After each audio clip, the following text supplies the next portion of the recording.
আটা দিয়া কীরকমই মিনি নিমকি বানাইতে হয় সেটা আজ তোমার সাথে শেয়ার করব। আমি আটা দিয়ে বানাইছি, দেখো কতটা সুন্দরভাবে তৈরি হয়েছে, ভীষণই মুচমুচে হয়েছে আর কী করবো ভীষণই খাস্তা হয়েছে। তো এরকম কিন্তু তোমানেও তৈরি করে নিতে পারবো। আর মুখগুলা কীরকম দেখো খোলা খোলা হচ্ছে। তো এটার নাম হলো মিনি নিমকি। তো এটা কিন্তু চায়ের সঙ্গেও খাওয়া যাবে বা এটাকে তোমার স্টোর করে রেখে দিতে পারো ওই 2-3 মাসের জন্য। কোনো একটা কী করবো বাতাস বন্ধ ডিবার মধ্যে ঢুকিয়ে রেখে দিলে অনেকদিন কিন্তু রেখে খেতে পারবো। তো আশা করি তোমার রেসিপিটা ভালো লাগবে। যদি ভালো লাগে তাহলে আমার ভিডিওতে একটা লাইক দেবো। নতুন কেউ হয়ে থাকলে আমার চ্যানেলটাকে সাবস্ক্রাইব করে নেবো। তাহলে চলো ভিডিওটা শুরু করে দিই। তো কী করছি, 2 কাপের মতো আটা লিছি আমি। তো মানে চাইলে ময়দাটাও নিতে পারো। তো এখানটা আমি গমের আটা লিছি 2 কাপের মতো। আর পরিমাণ মতো লবণ দেরি, লবণটা একটু বেশি দেরি। তো এটা দিলে কিন্তু বেশ নোনতা নোনতা হবে, খেতে ভালো লাগবে। তারপর যেটা দেরি সেটা হলো ওই চিনি। তারপর দিচ্ছি গোটা জিরা, কালো জিরা সব 1 চামচের মতো করে দিচ্ছি। তারপরে জোয়ানটা লিছি, জোয়ানটাকে এরকম হাতে ঘষে দিলে তার ফ্লেভারটা ভালো আসবে। সেই জন্য সব কিছু দিবার পর ভালো করে মিশিয়ে লিছি।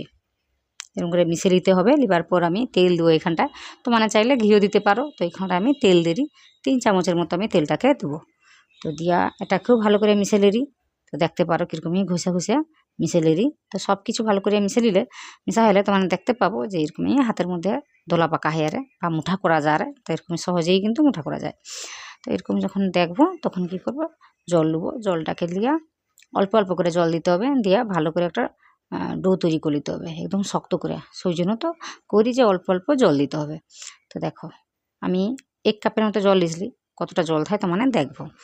তারপরে কি বলতো, যেরকমই গমের আটাটা নেবো ঠিক সেরকমই জলটা লাগবে। যদি 1 কাপের বেশি করে একটু আটাটা নেবো তখন কিন্তু একটু জল বেশি কম লাগতে পারে। তো এখানটা মোটামুটি মোর 1/2 কাপের মতো জলটা লাগছে, তো মানে দেখতে পারো। তো একটু শক্ত করে আমার খাইতে হবে। তো দেখতে পারো কতটা শক্ত হয়েছে। আর এখানটা দেখো এই 1/2 কাপের মতোই লাগছে। তো একটু বেশি কম হতে পারে, জলটা লাগতে পারে। যে যেরকমই কাপ নেবো, যেরকম আটা নেবো সেরকমই লাগবে। তো এখানে আমার 1/2 কাপের মতো লাগছে। এটা ভালো করে শক্ত করে একটা ডো মাখিয়ে রেখে দিয়েছি, ওটাকে ঢাকা দিয়ে ওই 1/2 ঘন্টার জন্য। তারপর এখানটায় দেখো দেখি আমি একটা আলাদা বাটি লিছি, মোটামুটি ওই দিয়ে 3 চামচের মতো তেল লিছি। তারপর একটু ওই আটাই লিছি, আর যা কিছু করবো আটা দিয়ে। তো 3 চামচের মতো আটাও লিছি, দিয়ে একটা পেস্ট তৈরি করে নেবো। ওই ক্রিমের মতো দেখতে লাগবে, তো এটা লাগবে, এটা ভীষণই কাজের জিনিস। তো এটাকে ভালো করে মিশিয়ে নিতে হবে। তো দেখতে পারো কাজটা কত সুন্দরভাবে হয়ে আরে।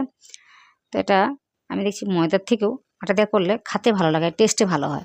আর ময়দায় করলে দেখতে ভালো হবে, আর ওই আটা দিয়ে করলে খেতে ভালো লাগবে, পরে টেস্টি হবে। তো ওটা রেখে দিচ্ছি, এটা পরে লাগবে।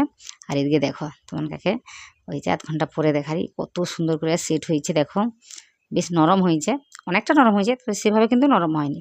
তো এরকম নরম হলেই হবে। তারপরে বড়ো করে 2টা লেচি করে লিছি, লিয়া আমি বড়ো করে একটা আটার মতো বেলে নেবো। তো এখানটা ঠিক মতনই বেলা হলে একটু গুঁড়ি নিতে হবে। গুঁড়িটাকে লিয়া একটা বড়ো করিয়া রুটির আকারে বেলে নিতে হবে। তো তো মানে যদি এই ডোটাকে আরও শক্ত করে মাখাও তখন কিন্তু কোনো রকম আটা লাগবে না। তো এখানে লাগতো না হয়তো, তবুও আমি বলি একটু দিলে ভালো করে বেলা যাবে। সেই জন্য একটা বড়ো করে রুটি আমি বেলে নিচ্ছি। বেলে লিয়া ওই যে পেস্ট বানিয়ে রাখছিলি তেল আর আটার, ওটা ওইভাবে লাগিয়ে দিই। তো দেখো দেখি কি সুন্দর করে কাজটা হয়ে আরে। তো এরকম করে নাই করেও তোমার একটা গ্লাস নেবো বা কোনো একটা ডিবা নেবো, গোল করে কাটে কাটেও কাজটা করে নিলেও হতো। তো এখানটা একটু বেশি লেয়ার বা ভালো করে জিনিসটা তৈরি হবে বলে আমি এরকম করে কাজটা করে নিচ্ছি। তো এই পেস্টটাকে লাগিয়ে দিয়া তো দেখো একটা রোলের মতো তৈরি করলে তো করে নেবার পর তারপরে এই যে মুখটাকে দেখো ওটা একটু জল দিয়ে সিল করে দিতে হবে। তো এখানটা জল লাগাইতে হবে, তেল দিলে হবে না। তো ভালো করে কিন্তু সিল করতে হবে, নাহলে মুগা কিন্তু খুলে যাবে। তো দেখতে পারো কত সুন্দর চেপে চেপে আমি কাজটা করে লেরি। তো একবার এরকম ঘুরে নিলে দেখো যে সুন্দর হয়ে সিল হয়েছে। তারপর একটা ছুরি নেবো, ছুরি নিয়ে এরকমই কোচ্চা কোচ্চা করে কাটে নিতে হবে। আর এই কাজটা যদি নেই করতে চাও, ওই যে রুটিটা বেলার পর তারপরে গ্লাস দিয়ে কাটে নিলেও হবে। আমি বারবার করি, নইলে তো মানে ছোটো ছোটো লেচি করে কাটে লিয়া কাজটা করে নিতেও পারো। তো এটা অনেকটা সুবিধা হচ্ছে মোর, এই জন্য আমি এরকম করে লেরি। তো একটু চাপ দিয়ে মোটামুটি এরকমই করে নিলেই সঙ্গে সঙ্গে কিন্তু কাজটা হয়ে আরে, বা বেলে নিলেও হবে। তো আমি বেলে লেরি কেন, একটু কাজের সুবিধার্থে, আর কিছু না। তো বেলে নিলে দেখো একটা সুন্দর লুচির আকারে হয়ে আরে। লুচির থেকে একটু কচ্চা আরে, কিন্তু ওই গোল করেই বেলে লেরি। তারপর যে পেস্ট বানিয়ে রাখছি আটা আর তেলের, ওইটাই লাগিয়ে দিই। লাগিয়ে দিয়ে কী করি দেখো, একটা মাছ বরাবর ভাঁজ করছি, তারপর আবার একটা ভাঁজ করে দিচ্ছি। তো কিছুই করতে হবে না, শুধু এই কাজটা করলেই হবে। আর একটু হালকা করে চাপ দিচ্ছি, ব্যাস একটা রেডি হয়েছে। তো এরকম বেশ কটা আমি তৈরি করে নেবো। তো এরকম হাত দিয়ে চাপ দিয়ে করে নিলেও হবে, নাহলে একবারে বেলে নিলেও হবে। তো আমি যেভাবে তৈরি করি এতে কিন্তু অনেকগুলো লেয়ার হবে বেশ। দেখতে হেভি হবে এবং মুচমুচেও হবে। তো সব কিছু তো মানে দেখতে পাবো। এটা কিন্তু চায়ের সঙ্গে খেতে এত ভালো লাগে যে আমি কি কইব। আর দেখো মাত্র 2 কাপ আটা দিয়া কত কাপ তৈরি করি তো মানে শুধু দেখো। এটা কিন্তু তৈরি করে তো মানে 1-2 মাসের জন্য স্টোর করে রাখতে পারো। তো এদিকে কি করছি, তেলটাকে ভালো করে গরম করে নিচ্ছি। ভালো করে কিন্তু গরম করতে হবে। তো একটু মনে হয় বাকি আছে তেলটা। তো ওটাকে দেখে নিই আমি কতটা কি আছে। তেলটাকে নিয়ে ভালো করে গরম করলে কিন্তু এগুলো ভালোভাবে খুলবে নি। তেলটাকে ভালো করে গরম করে নেবার পর এগুলাকে দিতে হবে। এবার এগুলাকে দিবার পরই যখন দেখবো যে খুলে আর মোটামুটি সব কিছু, সেই মুহূর্তেই কিন্তু একদম লো করে দিতে হবে গ্যাসের ফ্লেমটাকে। একদম লো করে দিতে হবে। লো রেখে কাজটা করতে হবে। মুখটা খোলার পর তারপরে কিন্তু উল্টিয়া পাল্টা একটু সময় নিয়ে ভাজতে হবে। তাহলে দেখবো যে ভিতর অবধি ভালো করে ভাজা হবে, প্রতিটা লেয়ার ভালো করে ভাজা হবে। আর কালার কিন্তু সহজে আসবে নি, কারণ আমি লো রেখে কাজটা যেহেতু করিনি। তো সেই জন্য কি করতে হবে, এগুলো একটু উল্টে পাল্টে ভাজে নেবার পর দেখো যখন সব কিছু মুচমুচাভাবে তৈরি হয়েছে মানে ভাজা হয়েছে, তখন কিন্তু মিডিয়াম করে দেবে গ্যাসের ফ্লেম।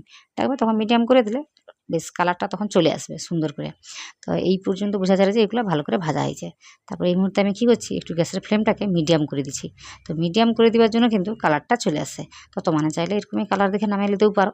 তো আমি একটু কালারটাই করে নেবার জন্য মিডিয়াম করে দিয়েছিলি গ্যাসের ফ্লেমটাকে, সে কারণে তাড়াতাড়ি কালারটা চলে আসে। তার আগে কিন্তু মিডিয়াম করবো না যতক্ষণ না ভাজা হয়েছে। ভাজা হওয়ার পর একটুক্ষণ মোটামুটি 30 সেকেন্ডের জন্য মিডিয়াম করলেও ওই কালারটা চলে আসবে। তো এগুলো ভাজা হয়েছে দেখে আশা করি বুঝতে পারো। তো এরকম করে আর জায়গা আছে সেটাকেও আমি ভাজিয়ে নেবো। তো এর আগে হয়তো তোমার ময়দা দিয়ে ভাজছো, তো মোর কথা শুনে একবার আটা দিয়ে ভাজা দেখো। যদি নেই ভালো লাগে তখন তোমার মুখে কইব। তখন দেখো তেলটা কিন্তু ভীষণ গরম আছে, দিবার সঙ্গে সঙ্গে কিন্তু মুখটা খুলে দেয়। তারপর কিন্তু সঙ্গে সঙ্গে আমি লো করে দিছি, মুখটা খোলা শুরু হতেই লো করে দিছি। তারপর উল্টা পাল্টাটাকে ভাজে নিতে হবে। ওই 6-7 মিনিটের মতো সময় কিন্তু লাগবে। 2-একটা জিনিস মাথায় রাখলেই কিন্তু এই রেসিপিটা তৈরি করে নেওয়া যাবে। যখন ডোটা মাখবেন তখন একটু শক্ত করে মাখবেন। আর হ্যাঁ, যখনই এগুলো ভাজবেন তখন কিন্তু গ্যাসের ফ্লেমটাকে হাই রাখবেন প্রথমেই। এগুলোকে দেওয়ার পরে কিন্তু একদমই লো করে দেবেন। তাহলে দেখবেন ভেতর থেকে একদম খাস্তা হয়ে যাবে, মুচমুচে হয়ে যাবে। তো দেখুন কতটা সুন্দর হয়েছে, লেয়ারগুলো সুন্দরভাবে খুলেছে। আশা করি আপনাদের ভালো লাগছে। তো এরকম রেসিপি যদি আরও দেখতে চান তাহলে আমাকে কমেন্টে জানাবেন। আমি ওইগুলো অবশ্যই করে দেখাবো, খুব সহজ করেই দেখাবো। তো অনেক রান্নাবান্না আমার চ্যানেলে রয়েছে, এগুলো দেখে নিতে পারেন। আমি খুব সহজ করে দেখিয়েছি, আশা করি আপনাদের ভালো লাগবে। আর আজকের এই রেসিপিটি কেমন হয়েছে সেটা কিন্তু কমেন্টে জানাতে ভুলবেন না, অবশ্যই জানাবেন। তো এইগুলো করলে আমার ভীষণই ভালো লাগে, তো অবশ্যই এই কাজগুলো করবেন। আর ভিডিওটি শেষ পর্যন্ত দেখার জন্য আপনাদের সবাইকে ধন্যবাদ।